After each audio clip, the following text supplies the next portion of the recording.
તો વિસનગરમાં અનોખી રીતે ધૂળેટી પર્વની ઉજવણી કરવામાં આવી હતી। વિસનગરના એક ટાવર બજાર વિસ્તારમાં એકબીજાને જૂના ચંપલ મારીને કરવામાં આવે છે ધૂળેટીની ઉજવણી। ત્યારે ખાસરા યુદ્ધ તરીકે જાણીતી આ પરંપરા 150 વર્ષથી ચાલતી આવે છે। હાલમાં જૂના ચંપલનું સ્થાન હવે શાકભાજીએ લીધું છે। કહેવાયું છે કે જેને ચપ્પલ કે શાકભાજી વાગે એનું આખું વરસ સારું જાય છે।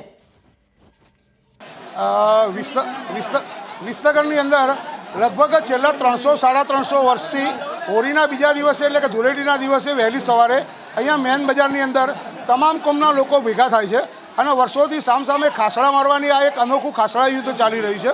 હવે એક્ઝેક્ટલી ક્યારે શરૂ થયું એ તો આજ સુધી કોઈને ખબર નથી, પણ એવું કહેવાય છે કે લોકો 12 મહિના પોતાના જૂના ખાસડાઓ સંગ્રહી રાખતા હતા અને ધૂળેટીના દિવસે આ ખાસડાઓ લઈ અને બજારમાં આવતા અને એકબીજાના સામસામે ખાસડા મારવામાં આવતા અને જો કદાચ કોઈને ખાસડું વાગી જાય તો એને કેસર લગાડવામાં આવતું અને એવું કહેવાય છે કે જેને ખાસડું વાગે એનું આખું વર્ષ ખૂબ જ સારું જાય।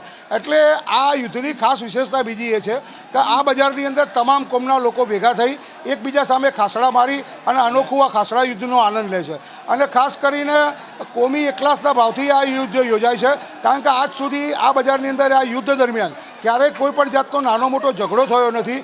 એ આ ખાસડા યુદ્ધની ખાસ વિશેષતા છે।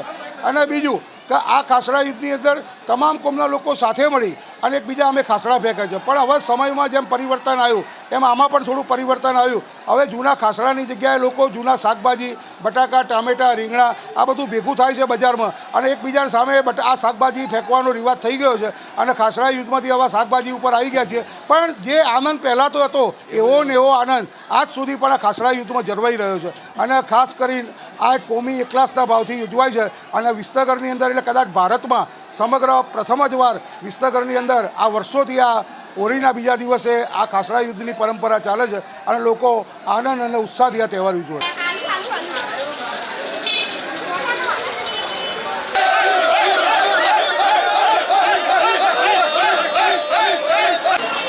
मोजरी आई चंपल मोजरी आई अंदर भाई तो आयो ठीक है लेकिन चल बगा बखोटे आ पड़ची है बजे